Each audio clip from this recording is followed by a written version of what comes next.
ఎలా ఉన్నారండి? బాగున్నారా? నేను మీ సుకన్య. ఈరోజు మన రెసిపీ వచ్చి హల్వా అన్నమాట. హల్వా అంటే మామూలు హల్వా కాదు, మ్యాంగో హల్వా. చాలా సింపుల్గా, చాలా ఈజీగా దీని తయారీ విధానం చేసి చూపిస్తాను. చాలా రుచిగా ఉంటుంది. ఎలా చేయాలో చూడండి. ముందుగా స్టవ్ వెలిగించుకొని ఒక గిన్నె పెట్టుకొని 1 కప్పు బెల్లం తీసుకుందాం.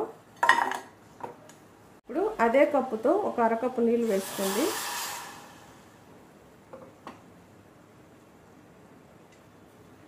మనకి ఈ బెల్లం పాకం ఏమి రానవసరం లేదు, ఈ బెల్లం కరిగితే చాలు. ఈ బెల్లం అంతా కరిగించుకుందాం. చూసారు కదా, ఈ బెల్లం అంతా కరిగిపోయింది. స్టవ్ కట్టేసుకుందాం. మనకి గడ్డలు లేకుండా కరిగితే చాలు.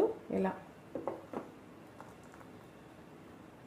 ఇప్పుడు ఇది పక్కన ఉంచుకుందాం. స్టవ్ వెలిగించుకొని బాండి పెట్టుకున్నాక ఒక 3 టేబుల్ స్పూన్ల దాకా నెయ్యి తీసుకోండి.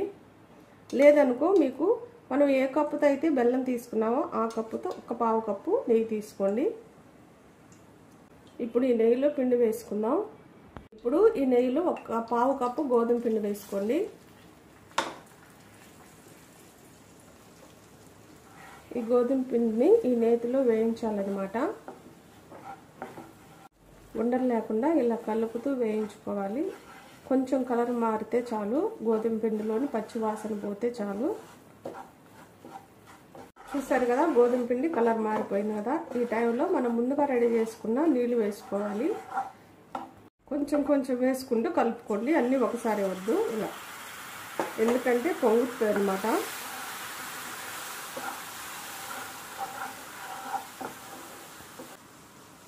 నేనైతే ఆర్గానిక్ బెల్లం తీసుకున్నాను, అందుకే కలర్ ఇలా ఉందన్నమాట. మీరు కావాలంటే మామూలు బెల్లాన్నైనా పంచదారనైనా వాడుకోవచ్చు. మనం హెల్దీగా చేసుకోవడం కోసమని బెల్లాన్ని తీసుకున్నాం. మెత్తటి మామిడికాయ తీసుకొని మిక్సీ పట్టుకోవాలన్నమాట. ఇలా మెత్తగా పేస్ట్ లాగా 1 కప్పు మామిడికాయ గుజ్జు తీసుకోండి.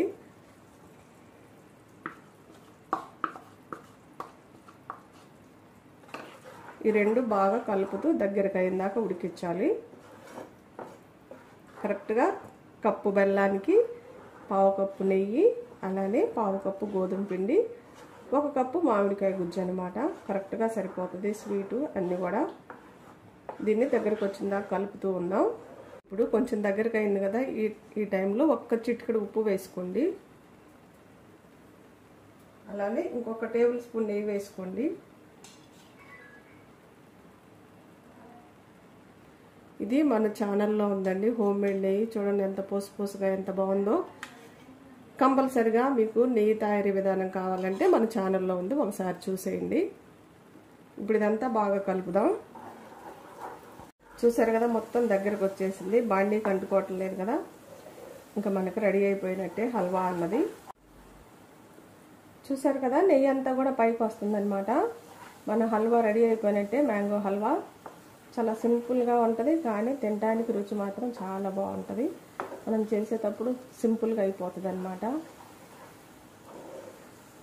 మనకి ఈ సీజన్లో దొరికే మామిడికాయలతో చక్కగా ఇలా రెడీ చేసుకొని ఇంటిల్లిపాదికి ఇస్తే చాలా ఇష్టంగా తింటారు. దించుకునే ముందు కొంచెం యాలకుల పొడి వేసుకోండి. అలానే కొన్ని నేతిలో వేయించిన జీడిపప్పు, నెయ్యి, జీడిపప్పు కూడా వేసుకున్నాక యాలకుల పొడి కూడా వేసుకున్నాం కదా, అంతా ఒకసారి కలిపేసి స్టవ్ కట్టేసుకోవడమే. చూడండి ఎంత బాగుందో. నోరూరించే మ్యాంగో హల్వా రెడీ అయిపోయింది కదా. ఇప్పుడు దీన్ని ఒక బౌల్లోకి తీసుకుందాం. చూడండి ఎంత బాగుందో. బౌల్లోకి తీసుకుందాం. చూసారు కదా, బౌల్లోకి కూడా తీసుకున్నాం. ఎంత బాగుందో. చాలా సింపుల్ అండి చేయటం కూడా. మనకి హల్వాలు అనేవి చాలా బాగుంటాయి, రుచిగా ఉంటుంది. ఇంట్లో చేసుకొని ఇంటిల్లిపాది తినేసేయచ్చు అనమాట.